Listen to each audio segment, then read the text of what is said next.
ජෙන්සි Donald ට්‍රම්ප්ද මේ concept එක ගෙනාවේ?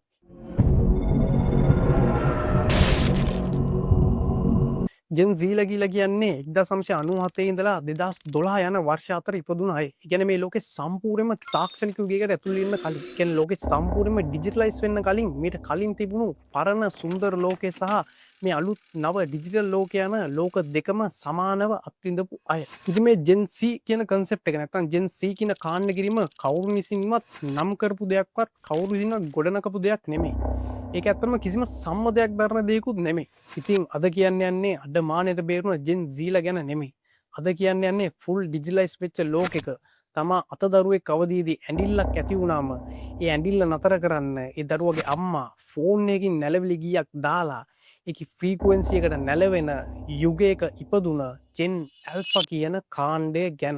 ඉතින් මේ ජෙන් ඇල්ෆා කියන කාණ්ඩය ගැන කියනවා නම් මෙයාලා 2013 සහ 2024 යන කාල පරාසය අතර ඉපදුන අය.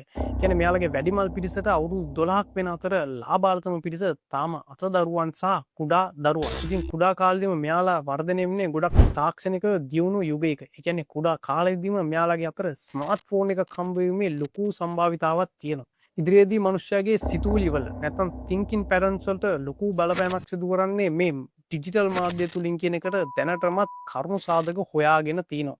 ඒ වගේම සමහර කරුණු තහවුරු කරගෙනත් තියෙනවා. ඉතින් කුඩා කාලයේදීම මේ දරුවන් කාටුන් බැලීමට යොමු වෙනවා. නැත්තම් එයාලගේ දෙමාපියන් විසින්ම එයාලව යොමු කරනවා. මෙතන තමයි මිත්‍රයා ලොකුම ප්‍රශ්නේ තියෙන්නේ. ඉස්සර තිබුණු කාටුන්ස් වගේ නෙමෙයි දැන් තියෙන කාටුන්ස්. දැන් තියෙන කාටුන්ස් බොහෝ වෙලාවට හිප්නොටික් පැටර්න්ස්, කලර්ස්, සවුන්ඩ්ස් වගේ දේවල් පාවිච්චි කරලා තමයි නිර්මාණය කරන්නේ. ඒ කියන්නේ මේක බලන දරුවා මේක නැවත නැවතත් බලන්න ආස වෙන විදිහට තමයි මේවා නිර්මාණය කරන්නේ. ඒ කියන්නේ කුඩා කාලෙදිම අනවශ්‍ය අබ්බැහියකට හුරු වෙන ආකාරයට තමයි මේවා නිර්මාණය කරන්නේ. ඒ වගේම යම් සමාජීය විකෘති මත දරුවන්ගේ මනසේ නිර්මාණය වෙන ආකාරයට මේවා නිර්මාණය කරන බවට සමහර පිරිස් ප්‍රකාශ කරලා තිනවා.